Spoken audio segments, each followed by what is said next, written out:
WisconsinEye's coverage of Campaign 2014 is being brought to you by the Wisconsin Hospital Association. For over 90 years, a valued voice supporting Wisconsin hospitals in communities like yours.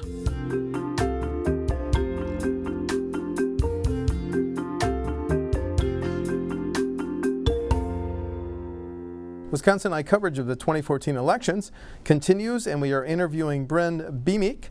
She is a Republican from Mount Pleasant. She is running in the 63rd Assembly District. Bryn, welcome to WisconsinEye. Thank you for the welcome, Stephen. You have, well, first of all, this is your first run for public office. So I've been to your website. I know a little bit about your background, but tell WisconsinEye viewers who you are and what qualifies you and why you're running. Well, like you said, I am Bryn Biemeck. I'm running in the 63rd Assembly District, which covers Mount Pleasant, Union Grove, Sturtevant, Rochester, Burlington, Dover, and everything in between. So that's in Racine County. I'm natively from the north side of Milwaukee. I lived there up until about 5 years ago, where I moved to Sturtevant, and then recently my husband and I purchased a house in Mount Pleasant. Wow. I watched your video on YouTube in which you talk about your race. You're very passionate about your race. You ask, if not me, who? Do you want to explain that? Why do you feel so compelled to run in this election, Bryn? I feel that as a nation and as a state, we've gotten to a breaking point where there's so much tension of the downward pressure of the government coming down on us. And what we really need to do is, instead of just sitting here and waiting and hoping someone else is going to do it, we need to take the initiative and we need to stand up. If you don't tell your representatives how you feel, they're never going to know. You can't just give them a phone call and talk to them politely and say, I wish you would have voted differently on this. The best way to tell an incumbent that you are not happy with what they're doing is to challenge them, to run against them, to bring up the issues that you feel are most important. And a great example of that was actually just 2 days ago, where we had Dave Bratt win over Eric Cantor. Yes. So that really shows... The U.S. House Majority Leader. Yes, the U.S. House Majority Leader. Was upset by a first-term candidate, and you're a first-term candidate, and you're seeking to beat the Assembly Speaker Robin Vos in the August 12th primary. Go ahead, excuse me. Yes, exactly. That is what I want to do. So it shows that no incumbent is safe, no one is invincible, no amount of money makes a difference when people want a change. No one can stop an idea whose time has come. That's the saying. And I really feel that the ideas of liberty and freedom have come. This is the time. If we don't start to act now, we're going to lose even more of our rights. It's going to take generations to roll back what's already in place, and we need to get started on that. We are going to get into specific issues, but I have a follow-up comment on something you said on your YouTube video. Government wants us to live paycheck to paycheck. Explain that. Well, if we're too busy worrying about where our next meal comes from, we can't stand up and fight.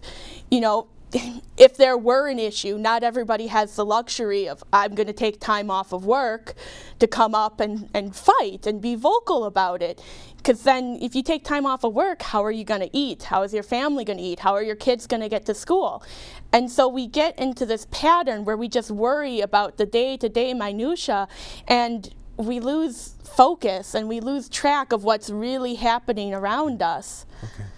Okay, now let's talk issues. Okay. Private school vouchers, they're now going statewide, but there's a limit of 1,000 outside the cities of Milwaukee and Racine. Future of private school vouchers. Well, how I feel about them is that when you take money away from the public schools, it's hurting them. And I do break with the party line on this. You do? Okay. I do.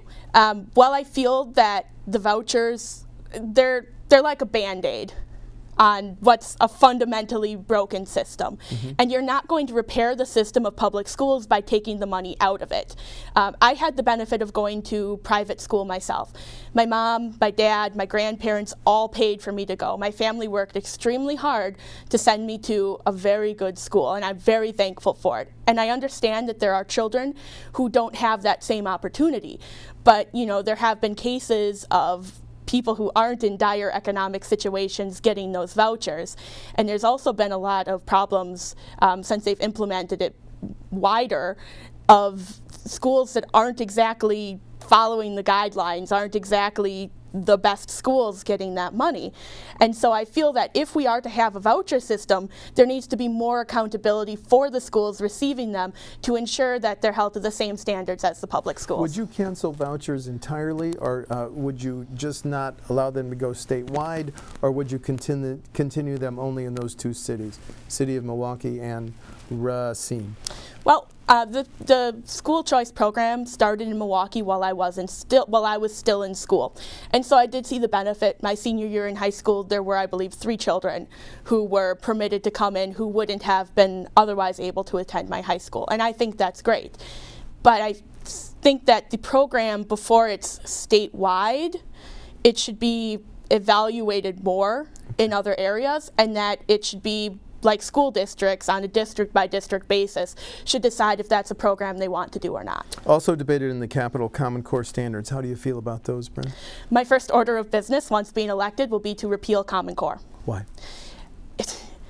The standards are awful. There's this disconnect where they're lowering what they're teaching, but the tests are extremely high pressure.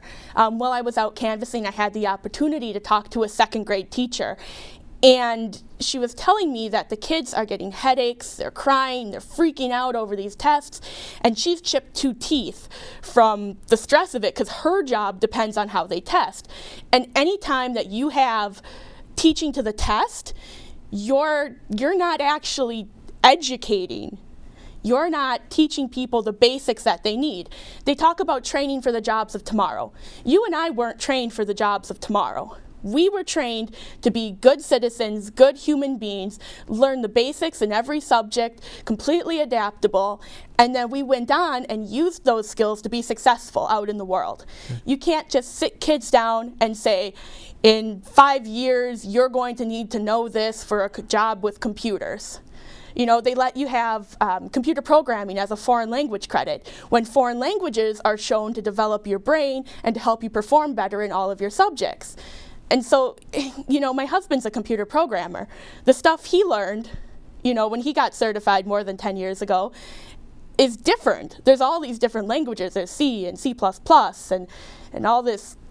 There's all sorts of weird technical things I don't know. But so your first priority would be getting rid of Common Core? Yes, I think Common Core is a huge detriment, and we can't afford to waste another generation of children the same way we did with No Child Left Behind. Let's talk about health care.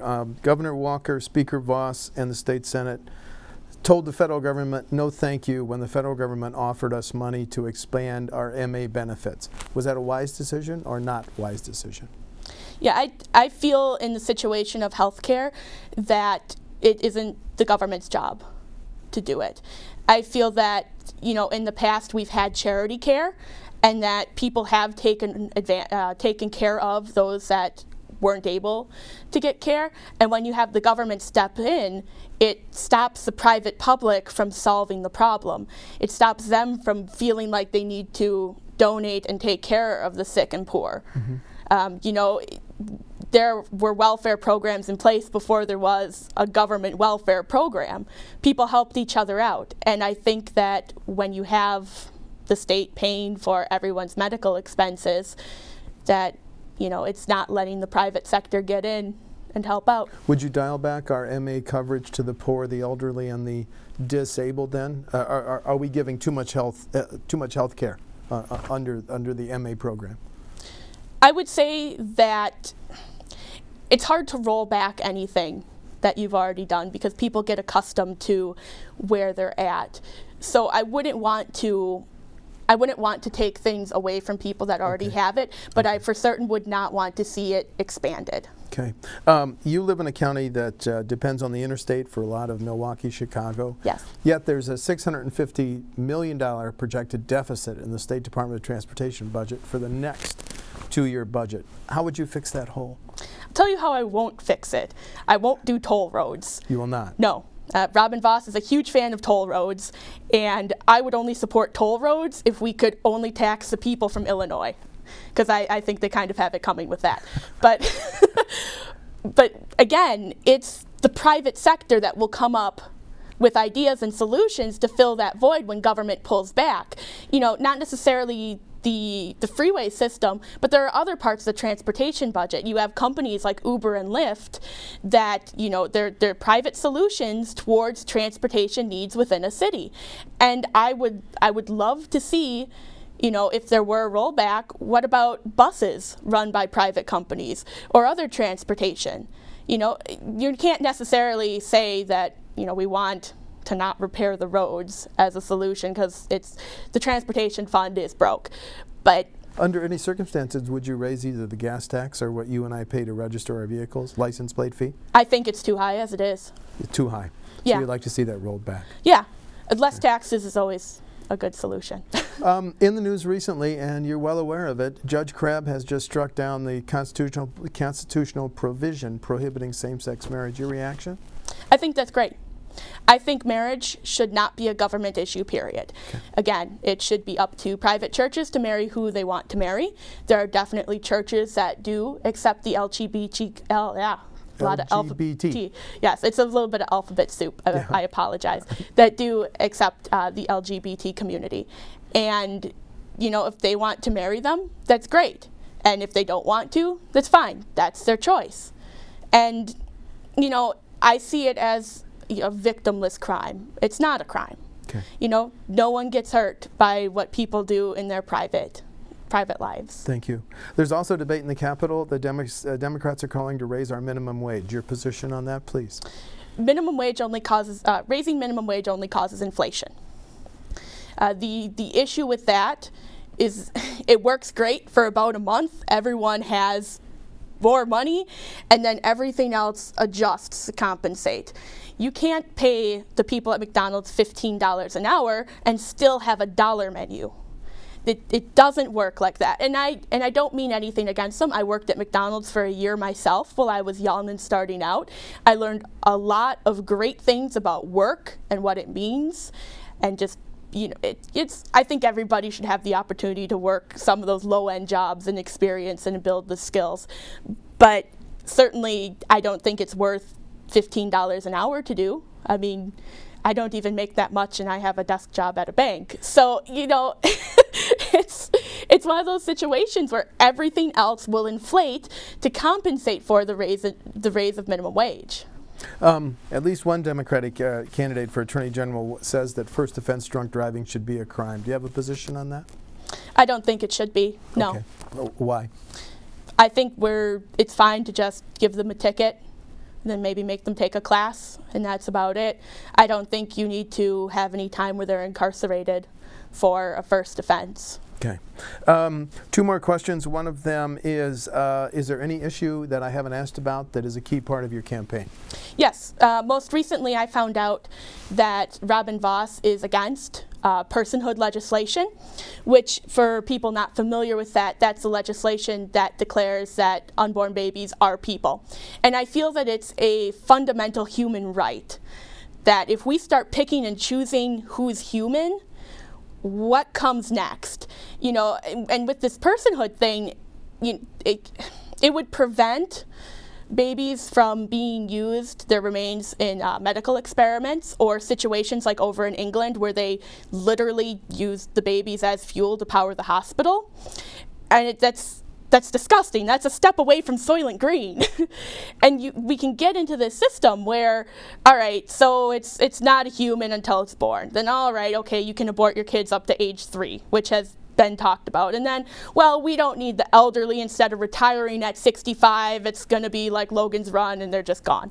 Okay. You know, you get into this situation where you get this decline of what is human. And I think everyone is human, and you can't take those rights away from one group and expect the other groups to be treated like they're still human. You get countries like China with atrocious human rights where they do awful things to their people. And we don't want that here in America at all, and especially here in Wisconsin. I understand. We're out of time. I want to thank Bryn Biemeck. She's a Republican. She's from Mount Pleasant. She's running in the 63rd Assembly District. The primary is August 12th. Bryn, thanks for visiting with WisconsinEye. Thanks very much for your time. Thank you.